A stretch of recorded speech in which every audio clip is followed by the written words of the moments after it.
Do të flasim në nisje të këtij edicioni për detajet që vijnë nga takimi informal që kryeministri Edi Rama po zhvillon prej mëngjesit sotëm me kabinetin qeveritar në Pogradec. Atje ndodhet gazetarja Elia Zotka, me cilën kam tani një komunikim të drejtë për drejtë. Elia, së pari, çfarë detaje ka nga mbledhja dhe çfarë është kjo strukturë e re e quajtur Pasqyrë Albania që pritet të iniciohet nga qeveria? Por edhe pse është një mbledhje informale, kjo është një mbledhje me një agjendë shumë të qartë. Të gjithë të pranishmit, ministrat dhe krerët e agjensive dhe drejtorët e përgjithshëm janë të ndarë në 6 grupe. Të parët kanë patur mundësi që të bëjnë analizën e tyre ministrat që kanë lidhje me rendin dhe sigurinë dhe mbrojtjen. Më pas kanë qenë ministrat përgjegjës për ekonominë dhe financave që kanë raportuar dhe aktualisht janë ata që mbulojnë çështjet sociale. Në momentin që ne po flasim është duke raportuar ministri për kulturën dhe turizmin Blendi Gonxha, ndërkohë që në fund të çdo raportimi është kryeministri që ndërhyn me të gjitha vërejtjet që ai ka për analizat e ministrave dhe më pas do të vazhdojë me diplomacinë marrëdhëniet me jashtë, më pas janë drejtorët dhe krerët e agjensive që do të raportojnë dhe në fund do të jenë njerëzit që janë përgjegjës për komunikimit, se sa prezent kanë qenë ministrat në mediat sociale dhe në mediat tradicionale dhe si duhet përsosur komunikimi publik i tyre. Kjo është pak a shumë agjenda, ndërkohë që sigurisht është diskutuar në fokus të takimit si ati të dieshëm me krerët e qarqeve, krerët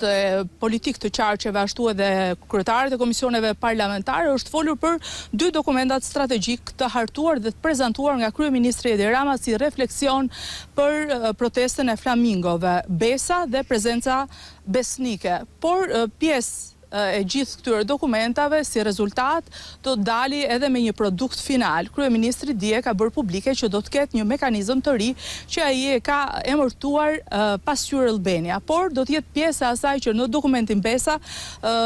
emërtohet si Mirror Flamingo dhe më pas do të jetë edhe një tjetër mekanizëm, janë 3 struktura që do të bëjnë një të tërën që quhet radar. Ajo do të kontrollojë më pas ecurinë e të gjitha kërkesave, ankesave që qytetarët do të bëjnë në këtë platformë. Pra është një reformim, duhet thënë, i asaj që ne deri tani e kemi njohur si platforma e bashkëqeverisjes. Pak a shumë këto janë detajet që vijnë nga mbledhja do të vijojë më tej dhe besoj që do të marrin vesh edhe më shumë për të gjitha ato që është diskutuar dhe është vendosur në këtë mbledhje. Sa pritet të zgjas kjo mbledhje, Elia, pak a shumë, dhe a do të ketë një deklaratë të kryeministrit në përfundim të saj? Po, sipas agjendës duhet të përfundojë në orën 18, por duket se deri tani ka kaluar për te gjithë përcaktimeve të vendosura në agjendë, duhet të kishte filluar tashmë të raportonte pas pushimit të drekës, i cili nuk ka ndodhur, duhet të raportonin ministrat përgjegjës për negociatat, për marrëdhëniet me jashtë, por vazhdojmë të jemi te grupi 3, kështu që besoj që do të kalojë orën e përcaktuar 18 të përcaktuar në agjendë. Ditën e djeshme kryeministri Edi Rama bëri një deklaratë, një përmbledhje, një rezume të gjithë takimit të bërë me drejtuesit politik. Nuk dim nëse do të ndodhi e njëjta gjë, do të ndjeki të njëjtin format edhe ditën e sotme, por ajo që ai ka bërë ndërkohë që mbledhja vijonte ishte një